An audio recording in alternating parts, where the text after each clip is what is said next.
BNP July সনদ অক্ষরে অক্ষরে বাস্তবায়ন করবে, এটাকে ইস্যু করে জনগণের কাছে মিথ্যা তথ্য দিয়ে মাঠ গরম করার কোনো সুযোগ নেই বলে জানিয়েছেন সংসদ সদস্য খায়রুল কবির খোকন।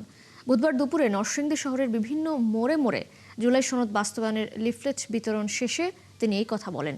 এ সময় তিনি আরও বলেন, ৩ মাসের মধ্যে প্রধানমন্ত্রী তারেক রহমান যেই যুগান্তকারী পদক্ষেপ নিয়েছেন, নির্বাচন ইশতেহার এবং প্রতিশ্রুতি অঙ্গীকার যেভাবে তিনি বাস্তবায়ন করছেন, এটা শুধু বাংলাদেশের ইতিহাসে নয় বরং পৃথিবীর ইতিহাসে বিরল।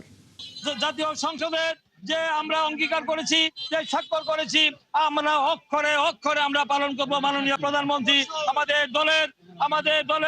আমাদের জাতীয় স্থায়ী কমিটির সদস্য, স্বরাষ্ট্রমন্ত্রী আমাদের সালাউদ্দিন আহমেদ, তারা সবাই অত্যন্ত ক্যাটাগরিক্যালি সুস্পষ্টভাবে বলেছে, এটা নিয়ে বিভ্রান্তি এবং ভুল বুঝাবুঝির কোনো অবকাশ নাই।